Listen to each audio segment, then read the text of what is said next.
മനുഷ്യ പുരോഗതിയുടെ മഹത്തായ ക്യാൻവാസിൽ എണ്ണയാണ് ആധുനിക കാലഘട്ടത്തെ രൂപപ്പെടുത്തിയ നിറം. വെറും ഇന്ധനം മാത്രമല്ല, അത് വ്യാപാരം, വ്യവസായം, ആഗോളബന്ധം എന്നിവയുടെ ജീവരക്തമായി മാറിയിരിക്കുന്നു. ഓരോ ദിവസവും 100 ബില്യൺ ബാരലുകളിൽ കൂടുതൽ ഭൂമിയിൽ നിന്നെടുത്ത് ഗ്രഹമൊട്ടാകെ കൊണ്ടുപോകുന്നു. ഇന്നത്തെ ലോകത്തിൻ്റെ വേഗതയും സമൃദ്ധിക്കും പിന്നിൽ കിടക്കുന്നത് ഒരു കട്ടിയുള്ള കറുത്ത സൃഷ്ടിയാണ് എന്നൊരു ഓർമ്മപ്പെടുത്തൽ. ആ കട്ടിയുള്ള കറുത്ത ദ്രാവകം നേടുന്നതിനായി ലക്ഷക്കണക്കിന് വർഷങ്ങളായി അടിഞ്ഞുകൂടിയ സെഡിമെന്റുകളിൽ നിന്ന് എണ്ണ ഒരു സൂക്ഷ്മമായ യാത്രയിലൂടെ കടന്നു പോകണം. ഇത് ഭൂമിയുടെ ആഴങ്ങളിൽ നിന്ന് എടുക്കപ്പെടുകയും വൻ ഡിസ്റ്റിലേഷൻ ടവറുകളിലേക്ക് അയക്കപ്പെടുകയും ചെയ്യുന്നു. അവിടെ അത് ഗ്യാസുലിൻ, ഡീസൽ, നാച്ചുറൽ ഗ്യാസ്, അടിസ്ഥാന സൗകര്യങ്ങളുടെ പിന്നാമ്പുറമായ വസ്തുക്കൾ എന്നിങ്ങനെ വേർതിരിക്കപ്പെടുന്നു. റിഫൈനിങ്ങിന് ശേഷം ഓരോ തുള്ളിയും എഞ്ചിനുകൾക്ക് ഊർജമായി, നഗരങ്ങൾക്ക് വെളിച്ചമായി, അനവധി വ്യവസായങ്ങളുടെ അടിത്തറയായി മാറുന്നു. അപ്പോൾ സാധാരണ പോലെ തോന്നുന്ന ഈ വസ്തുവിന് പിന്നിൽ യഥാർത്ഥത്തിൽ എന്താണുള്ളത്? നമ്മുടെ മുഴുവൻ സിവിലൈസേഷനെയും ശക്തിപ്പെടുത്തുകയും പ്രകാശിപ്പിക്കുകയും ഒന്നിപ്പിക്കുകയും ചെയ്യുന്ന ഈ എണ്ണ യഥാർത്ഥത്തിൽ എന്താണ്?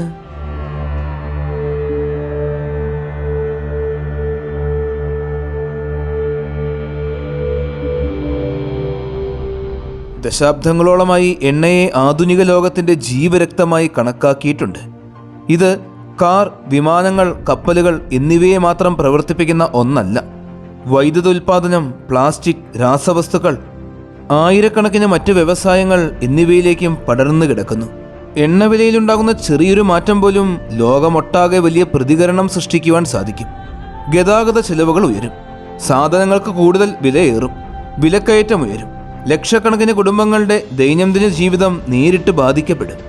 ഈ വമ്പിച്ച വിഭവം നിലനിർത്തുന്നതിനായി തൊഴിലാളികൾ ഓഫ്ഷോർ റിങ്ങുകളിൽ അല്ലെങ്കിൽ ഭൂമിയുടെ ആഴങ്ങളിൽ ദീർഘനേരം ജോലി ചെയ്യേണ്ടി വരുന്നു.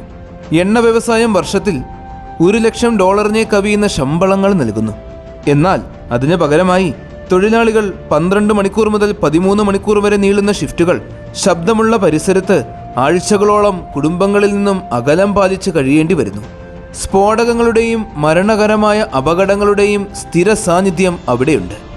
ഇത് ആകർഷകരവും അതേസമയം കഠിനവുമായൊരു തൊഴിലാണ്. ഇവിടെ വിയർപ്പും ശക്തിയും ചിലപ്പോൾ സുരക്ഷയും പോലും കൈമാറ്റം ചെയ്യപ്പെടുന്നു.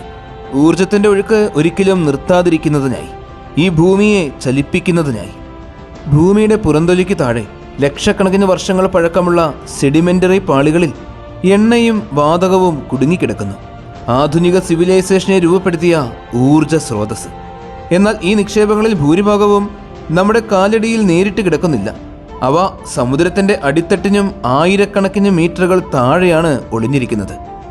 അവയിലെത്തുവാൻ മനുഷ്യന് വലിയ യന്ത്രങ്ങൾ തന്നെ നിർമ്മിക്കേണ്ടി വന്നു. ഓഫ് ഷോർ ഡ്രില്ലിംഗ് റിങ്ങുകൾ. കടലിൻ്റെ നടുവിൽ ഒരു എണ്ണ നഗരം നിർമ്മിക്കുന്നത് കരയിൽ നിന്നാണ് ആരംഭിക്കുക. 10,000 ടൺ ഭാരമുള്ള ഭീമൻ സ്റ്റീൽ ഫ്രെയിമുകൾ ഷിപ്പ്യാർഡുകളിൽ നിർമ്മിക്കപ്പെടുകയും പ്രത്യേക ഗതാഗത കപ്പലുകൾ വഴി കടലിലേക്ക് വലിച്ചുകൊണ്ടു പോവുകയും ചെയ്യുന്നു. സ്ഥലത്തെത്തിയ ശേഷം ഫിക്സ് പ്ലാറ്റ്ഫോമുകൾ താഴേക്ക് ഇറക്കപ്പെടുന്നു. അവയുടെ സ്റ്റീൽ കാലുകൾ സമുദ്ര അടിത്തട്ടിലേക്ക് ആഴത്തിൽ തള്ളിക്കയറ്റുകയും കോൺക്രീറ്റ് ഉറപ്പിക്കുകയും ചെയ്യുന്നു. 200 മുതൽ 400 അടി ആഴമുള്ള വെള്ളത്തിൽ ഉറച്ചു നിൽക്കുന്നതിന് വേണ്ടി. എന്നാൽ കൂടുതൽ ദൂരെയുള്ള സമുദ്രത്തിൽ ആയിരക്കണക്കിന് മീറ്റർ ആഴമുള്ളിടത്ത് എഞ്ചിനീയർമാർ സെമി സബ്മേഴ്സിബിൾ റിങ്ങുകളെ ആശ്രയിക്കുന്നു. അവ വലിയ പോണ്ടൂണുകളും ആയിരക്കണക്കിന് അടി നീളമുള്ള ആങ്കർ ചെയിനുകളും ഉപയോഗിച്ച് തുല്യത നിലനിർത്തുന്നു. 12,000 അടി ആഴത്തിൽ വരെ സ്ഥിരമായ പ്രവർത്തനം സാധ്യമാകുന്നു. ഇത് ഈഫൽ ടവറിൻ്റെ ഉയരത്തിൻ്റെ 12 മടങ്ങാണ്. സമുദ്രത്തിൻ്റെ അടിത്തട്ടിന് തൊട്ടുമുകളിൽ സബ്സി വെൽഹെഡ് എന്ന പ്രത്യേക സംവിധാനം സ്ഥാപിക്കുന്നു. ഒരു വലിയ വാൽവിനെ പോലെയാണ് ഇത് പ്രവർത്തിക്കുന്നത്. സമുദ്ര അടിത്തട്ടിൽ നിന്നും കുറച്ചടി മുകളിലിരുന്ന് കരയിലെ സമ്മർദ്ദത്തെക്കാൾ 100 മടങ്ങിന് സമ്മർദ്ദം ഇത് വഹിക്കുന്നു. ഇത് ഇൻസ്റ്റാൾ ചെയ്യുക എന്നത് ഇഞ്ചുകൾക്കുള്ളിൽ കൃത്യത ആവശ്യപ്പെടുന്ന ഒരു പ്രക്രിയയാണ്. ROVs, റിമോട്ട് ഓപ്പറേറ്റഡ് വാഹനങ്ങൾ ഉപയോഗിച്ച് നടത്തപ്പെടുന്നു. അപൂർവമായ ഇരുട്ടിൽ റോബോട്ടിക് കൈകൾ ഉപയോഗിച്ച് ടൺ കണക്കിന് ഭാരമുള്ള സ്റ്റീൽ ഘടകങ്ങളെ ഘടിപ്പിക്കുകയും വെൽഡ് ചെയ്യുകയും പൈപ്പ് ലൈൻ ഉറപ്പിക്കുകയും ചെയ്യുന്നു. വെൽഹെഡിൽ നിന്ന് എണ്ണയും വാതകങ്ങളും കിലോമീറ്ററുകളോളം നീളുന്ന സബ്സി പൈപ്പ് ലൈൻ നെറ്റ്വർക്കിലേക്ക് ഒഴുകുന്നു. ഇവ ആൻറ്റി കൊറോഷൻ ലെയറുകൾ കൊണ്ട് പൊതിയുന്നതും പല ഭാഗങ്ങളായി വെൽഡ് ചെയ്യുന്നതുമാണ്. ചെറിയൊരു വിള്ളൽ പോലും വലിയ പരിസ്ഥിതി ദുരന്തമായി മാറുവാൻ സാധ്യതയുള്ളതിനാൽ ഇത് നിരന്തരം നിരീക്ഷിച്ചുകൊണ്ടേയിരിക്കുന്നു. ഏറ്റവും മുകളിൽ, തിരമാലകളുടെയും മുകളിൽ ഉയർന്നു നിൽക്കുന്നത് FPSO എന്നറിയപ്പെടുന്ന floating protection storage of landing യൂണിറ്റുകളാണ്. ഫിക്സഡ് പ്ലാറ്റ്ഫോമുകളെ പോലെ ഇവ സമുദ്രതട്ടിൽ പിടിച്ചു നിൽക്കുന്നില്ല, മറിച്ച് വൻ സ്റ്റീൽ ചെയിനുകൾ ഉപയോഗിച്ച് സ്ഥലത്ത് നിലനിർത്തപ്പെടുന്നു. തിരമാലകളോടുകൂടെ സാവധാനത്തിൽ കുലുങ്ങുമ്പോഴും താഴെയുള്ള സബ്സീ നെറ്റ്വർക്കുമായി ബന്ധം നിലനിർത്തുന്നു. ഒരു FPSOയ്ക്ക് 2 മില്യൺ ബാരൽ വരെ എണ്ണ സംഭരിക്കാൻ കഴിയും. ഇത് പ്രാഥമിക പ്രോസസ്സിംഗ് യൂണിറ്റും താൽക്കാലിക സംഭരണവുമായി പ്രവർത്തിക്കുന്നു. പിന്നീടാണ് അന്താരാഷ്ട്ര ടാങ്കറുകളിലേക്ക് മാറ്റുന്നത്. ഇങ്ങനെ ഫിക്സഡ് റിങ്ങുകൾ, സെമി സബ്മേഴ്സിബിളുകൾ, സബ്സി വെൽഹെഡുകൾ, ആഴക്കടൽ പൈപ്പ് ലൈനുകൾ, വൻ FPSOകൾ എന്നിവ ചേർന്ന് ഭൂമിയുടെ ആഴങ്ങളിൽ നിന്നും സമുദ്രത്തിന് പുറത്തേക്ക് നീളുന്ന വലിയ ശൃംഖല രൂപപ്പെടുത്തുന്നു. ലക്ഷക്കണക്കിന് വർഷങ്ങൾ പഴക്കമുള്ള ഊർജത്തെ ആധുനിക ലോകത്തിൻ്റെ ജീവരക്തമാക്കി മാറ്റുന്ന വലിയ യാത്ര. എണ്ണയും വാതകവും കണ്ടെത്തുന്ന യാത്ര ഓഫ്ഷോർ എക്സ്പ്ലോറേഷനോടെ ആരംഭിക്കുന്നു.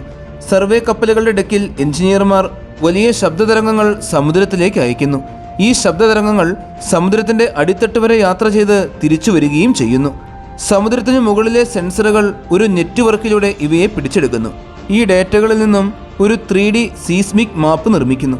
ലക്ഷക്കണക്കിന് വർഷങ്ങളായി എണ്ണയും വാതകങ്ങളും കുടുങ്ങിക്കിടക്കാവുന്ന സെഡിമെൻ്ററി പാളികൾ അങ്ങനെ വെളിപ്പെട്ടു വരുന്നു. എന്നാൽ മാപ്പുകൾ മാത്രം മതിയാകില്ല ഇത് സ്ഥിരീകരിക്കുവാൻ. സാധ്യതയുള്ള സ്ഥലങ്ങളിൽ ഒരു ഡ്രില്ലിംഗ് റിങ് വിന്യസിപ്പിക്കുന്നു. 9 മീറ്റർ നീളമുള്ള 100 കണക്കിന് സ്റ്റീൽ പൈപ്പുകൾ ഒന്നിനൊന്ന് ബന്ധിപ്പിച്ച് ജലനിരപ്പിലൂടെ കടന്ന് പാറപ്പാളുകളിലേക്ക് തുളച്ചു കയറുന്ന ഒരു ഭീമൻ ഡ്രിൽ സ്ട്രിംഗ് രൂപപ്പെടുത്തുന്നു. അതിൻ്റെ അറ്റത്ത് അത്യന്തം കഠിനമായ അലോയ് പല്ലുകളുള്ള ഒരു ഡ്രിൽ ബിറ്റുണ്ട്. നിരന്തരം ചുറ്റി പാറയെ തകർത്തുകൊണ്ടേയിരിക്കുന്നു. ഡ്രിൽ ബിറ്റ് ഒരു നിശ്ചിത ദൂരം മുന്നേറി കഴിയുമ്പോൾ എഞ്ചിനീയർമാർ ഒരു ഇലക്ട്രോണിക് കണ്ണ്, ലോഡിംഗ് ടൂൾ, കിണറിലേക്ക് താഴ്ത്തുന്നു. നിരവധി സെൻസറുകൾ ഘടിപ്പിച്ച ഈ ഉപകരണം സമുദ്രത്തിൻ്റെ തട്ടിന് താഴെയുള്ള ഇരുട്ടിൽ പാറ ഭിത്തികളിലേക്ക് വൈദ്യുത സ്പന്ദനങ്ങളും ശബ്ദതരംഗങ്ങളും ഗാമ കിരണങ്ങളും അയക്കുന്നു. ഈ സിഗ്നലുകൾ മുകളിലേക്കും തിരിച്ചയക്കപ്പെടുന്നു. അതായത് പാറയുടെ പോറോസിറ്റി, പെർമിയബിലിറ്റി, റിസർവോയർ സമ്മർദ്ദം എന്നിവ വെളിപ്പെടുത്തുന്ന ഡേറ്റയായി. ഈ സംഖ്യകൾ തന്നെയാണ് $50 മുതൽ $100 ബില്യൺ വരെ ചിലവാകുന്ന ഒരു കിണർ വാണിജ്യ എണ്ണ ശേഖരണമാണോ അതോ ഒരു ഡ്രൈ ഹോൾ മാത്രമായിരുന്നോ എന്ന് നിർണ്ണയിക്കുന്നത്. എന്നാൽ ഇതിനോടൊപ്പം സ്ഥിരമായൊരു അപകടവും നിലനിൽക്കുന്നു. അതായത് ഈ ഡ്രില്ലിംഗ് ശരിയായി നിയന്ത്രിക്കപ്പെടാതെ പോയി കഴിഞ്ഞാൽ റിസർവോയർ സമ്മർദ്ദം അപ്രതീക്ഷിതമായി ഉയരുകയും ബ്ലോ ഔട്ട് സംഭവിക്കുകയും ചെയ്യും. സമുദ്രത്തിൻ്റെ അടിത്തട്ടിൽ നിന്ന് പൊട്ടിയൊലിക്കുന്ന ക്രൂഡ് ഓയിൽ സമുദ്ര ജീവജാല വ്യവസ്ഥയെ നശിപ്പിക്കുകയും $1 ബില്യൺ ചിലവാകുന്ന പരിസ്ഥിതി ദുരന്തങ്ങൾ സൃഷ്ടിക്കുകയും ചെയ്യും. അതുകൊണ്ട് തന്നെ ഓരോ ഘട്ടവും കർശനമായി നിയന്ത്രിക്കപ്പെടേണ്ടതുണ്ട്. ചെറിയൊരു പിഴവ് പോലും ഒരു വലിയ ദുരന്തമായി മാറാൻ സാധ്യതയുള്ളതിനാൽ ഡ്രിൽ റിസർവോയറിൽ എത്തിയ ശേഷം കിണറിൻ്റെ ഭിത്തി സ്റ്റീൽ കേസിംഗ് കൊണ്ട് മൂടുകയും സിമെൻ്റ് ഉപയോഗിച്ച് സീല് ചെയ്യുകയും ചെയ്യുന്നു. വെൽഹെഡിൽ എഞ്ചിനീയർമാർ ബ്ലോ ഔട്ട് പ്രിവെൻറ്റർ എന്ന വലിയ സ്റ്റീൽ ഘടന സ്ഥാപിക്കുന്നു. നിരവധി സമ്മർദ്ദ നിയന്ത്രണ വാൽവുകൾ അടങ്ങിയതാണ് ഈ ഉപകരണം. ആവശ്യമുള്ളപ്പോൾ കിണർ പൂർണ്ണമായും അടയ്ക്കുവാനും ഡ്രിൽ പൈപ്പ് ചുറ്റിപ്പിടിക്കാനും കഴിയും. 10,000 PSIയിലധികം മർദ്ദം പോലും കൈകാര്യം ചെയ്യുവാൻ രൂപകൽപ്പന ചെയ്ത ഈ സംവിധാനം അപകടകരമായ ബ്ലോ ഔട്ടുകൾ തടയുവാൻ നിർണായകമാണ്. കിണർ സുരക്ഷിതമായപ്പോൾ എക്സ്ട്രാക്ഷൻ ആരംഭിക്കുന്നു. തുടക്കത്തിൽ ഭൂഗർഭ സമ്മർദ്ദം തന്നെ എണ്ണയും വാതകവും മുകളിലേക്ക് തള്ളുന്നു. എന്നാൽ സമയം കഴിയുമ്പോൾ ഈ സമ്മർദ്ദം കുറയുന്നു. അപ്പോൾ ഇലക്ട്രിക് സബ്മേഴ്സിബിൾ പമ്പുകൾ പോലുള്ള സംവിധാനങ്ങൾ ഉപയോഗിക്കുന്നു. ദിവസത്തിൽ 20,000 ബാരൽ വരെ എണ്ണ ഉയർത്തുവാൻ കഴിയുന്നവ, അല്ലെങ്കിൽ ഗ്യാസ് ലിഫ്റ്റ് ഇഞ്ചക്ഷൻ ഉപയോഗിച്ച് പ്രവാഹം നിലനിർത്തുന്നു. പുറത്തേക്ക് എത്തുന്നത് ശുദ്ധമായ എണ്ണയല്ല, മറിച്ച് ക്രൂഡ് ഓയിൽ, വാതകം, വെള്ളം, മണൽ എന്നിവയുടെ ഒരു വലിയ മിശ്രിതമാണ്. ഇത് പ്രൊഡക്ഷൻ സെറ്റിൽ തന്നെ മൾട്ടി സ്റ്റേജ് സെപ്പറേറ്ററുകൾ വഴി കടത്തുന്നു. വാതകം കംപ്രസ് ചെയ്ത് കയറ്റുമതി ചെയ്യുകയോ റിസർവോയറിലേക്ക് തിരികെ ഇഞ്ചക്ട് ചെയ്ത് സമ്മർദ്ദം നിലനിർത്തുകയോ ചെയ്യുന്നു. വെള്ളം ശുദ്ധീകരിച്ച് എണ്ണയും ഘനകണങ്ങളും നീക്കം ചെയ്ത ശേഷം കർശനമായ നിയമങ്ങൾ പ്രകാരം കടലിലേക്ക് തന്നെ തിരികെ വിടുന്നു. ക്രൂഡ് ഓയിൽ തുടർന്ന് ഉപ്പുകളും അശുദ്ധികളും നീക്കം ചെയ്യുന്നതിനായി കൂടുതൽ പ്രോസസ്സിംഗ് ചെയ്യുന്നു. അവിടെ താൽക്കാലിക സംഭരണ ടാങ്കുകളിലേക്ക് അയക്കുന്നു. മുഴുവൻ പ്രക്രിയയും ആയിരക്കണക്കിന് സെൻസറുകൾ സമ്മർദ്ദം, താപനില, പ്രവേഹ നിരക്ക് എന്നിവ നിരന്തരം നിരീക്ഷിച്ചുകൊണ്ടേയിരിക്കുന്നു. ചില ആധുനിക പ്ലാറ്റ്ഫോമുകൾ സാറ്റലൈറ്റ് വഴി റിയൽ ടൈം ഡേറ്റ കരയിലുള്ള കൺട്രോളർ സെറ്റുകളിലേക്ക് അയക്കുകയും ചെയ്യുന്നു. ഏതെങ്കിലും അസാധാരണത കണ്ടെത്തിക്കഴിഞ്ഞാൽ, ഉദാഹരണത്തിന് പെട്ടെന്ന് സമ്മർദ്ദം കുറയുക, സിസ്റ്റം സ്വയം അലാറം സൃഷ്ടിക്കുകയും ആവശ്യമെങ്കിൽ കിണർ അടയ്ക്കുകയും ചെയ്യും. അതിനാൽ ഓഫ്ഷോർ എണ്ണ ഉൽപ്പാദനം വളരെ കൃത്യത ആവശ്യപ്പെടുന്ന ഒരു സമന്വിതമായ പ്രക്രിയയാണ്. ചെറിയൊരു പിഴവ് പോലും കോടിക്കണക്കിന് ഡോളർ നഷ്ടമാക്കിയേക്കാവുന്ന, പരിസ്ഥിതിയിൽ ഗുരുതരമായ ആഘാതം തന്നെ സൃഷ്ടിച്ചേക്കാവുന്ന ഒരു പ്രക്രിയയാണ്. ക്രൂഡ് ഓയിൽ പ്രാഥമികമായി ശുദ്ധീകരിച്ച് സംഭരിച്ച ശേഷം അടുത്ത ഘട്ടം കരയിലേക്കുള്ള ഗതാഗതമാണ്. കരയ്ക്കടുത്തുള്ള ഫീൽഡുകളിൽ കിലോമീറ്ററുകളോളം നീളുന്ന സബ്സീ പൈപ്പ് ലൈനുകൾ ഉപയോഗിച്ച് നേരിട്ട് റിഫൈനറികളിലേക്ക് എത്തിക്കുന്നു. ആഴക്കടൽ ഫീൽഡുകളിൽ നിന്ന് പ്രത്യേക ടാങ്കർ കപ്പലുകളിലേക്ക് എണ്ണ പമ്പ് ചെയ്യുന്നു. ഓരോന്നിനും മില്യൺ ബാരലുകൾ വരെ കൊണ്ടുപോകുവാനുള്ള കഴിവുണ്ട്. അവിടെ നിന്നും ലക്ഷക്കണക്കിന് വർഷങ്ങൾ പഴക്കമുള്ള ഈ ഊർജ്ജ സ്രോതസ് മനുഷ്യരുടെ ദൈനംദിന ജീവിതത്തിലേക്ക് യാത്ര തുടരുന്നു. റിഫൈനറികളിൽ എത്തിക്കഴിയുമ്പോൾ ഏറ്റവും പ്രധാനപ്പെട്ട ഘട്ടമെന്നത് ഫ്രാക്ഷണൽ ഡിസ്റ്റിലേഷനാണ്. ക്രൂഡ് ഓയിൽ ഏകദേശം 650 മുതൽ 670 ഡിഗ്രി ഫാരൻഹീറ്റ് വരെ ചൂടാക്കി വലിയ കോളത്തിലേക്ക് അയക്കപ്പെടുന്നു. വിവിധ ഉയരങ്ങളിൽ വ്യത്യസ്ത താപനിലകളിൽ ഭാരമേറിയ ഭാഗങ്ങൾ താഴെയും ലഘുവായവ മുകളിലും വേർതിരിക്കപ്പെടുന്നു. ഡീസൽ, കെറോസിൻ, പെട്രോൾ, വാതകങ്ങൾ എന്നിവ ഇങ്ങനെ വേർതിരിക്കുന്നു. പെട്രോൾ പിന്നീട് കാറ്റലിസ്റ്റിക് ക്രാക്കിംഗ്, റീഫോമിംഗ്, ബ്ലെൻഡിംഗ് തുടങ്ങിയ ഘട്ടങ്ങളിലൂടെ കടന്നു പോകുന്നു. ഇത് കൂടുതൽ ഗുണമേന്മ നേടുന്നതിനാണ്. അവസാനം ഇത് സംഭരിച്ച് പൈപ്പ് ലൈൻ, റെയിൽ, ട്രക്ക് എന്നിവ വഴി വിതരണം ചെയ്യപ്പെടുന്നു. അങ്ങനെ കറുത്ത ദ്രാവകത്തിൽ നിന്നും ലോകത്തെ മുഴുവൻ മുന്നോട്ട് നീങ്ങുന്ന ആ വലിയ ഇന്ധനം രൂപപ്പെടുന്നു. എണ്ണ വെറുമൊരു ഇന്ധനം മാത്രമല്ല, അത് നമ്മുടെ ആധുനിക ലോകത്തെ രൂപപ്പെടുത്തിയ ഒരു ശക്തിയാണ്. നഗരങ്ങളെ പ്രകാശിപ്പിക്കുന്നതിനും വ്യവസായങ്ങളെ പ്രവർത്തിപ്പിക്കുന്നതിനും ലോകത്തെ ബന്ധിപ്പിക്കുന്നതിനും ഇതിന് വലിയ പങ്കുണ്ട്. എന്നാൽ ഓരോ തുള്ളി എണ്ണയ്ക്കും പിന്നിൽ ഒളിഞ്ഞിരിക്കുന്നത് വലിയ പരിശ്രമവും അപകടങ്ങളും പ്രകൃതിയിലേക്കുള്ള സ്വാധീനവുമാണ്. അതുകൊണ്ട് തന്നെ ഈ വിഭവം നമ്മെ മുന്നോട്ട് കൊണ്ടുപോയെങ്കിലും അതിൻ്റെ പരിധികളും നമ്മൾ തിരിച്ചറിയേണ്ട സമയമാണിത്. ഇനി നമ്മുടെ ഭാവി ഇന്നത്തെ പോലെ തന്നെ എണ്ണയെ ആശ്രയിച്ച് തന്നെ ആയിരിക്കുമോ മുന്നോട്ട് പോകുന്നത്?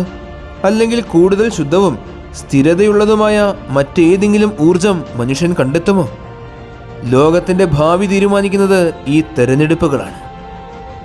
ഇന്നത്തെ വീഡിയോ എല്ലാവർക്കും ഒരുപാട് ഇഷ്ടമായെന്ന് വിശ്വസിക്കുന്നു. നിങ്ങളുടെ എല്ലാവരുടെയും സപ്പോർട്ടുകൾ കൂടെ ഉണ്ടാകണം. നല്ലൊരു വീഡിയോയുമായി അടുത്ത എപ്പിസോഡിൽ കാണാം.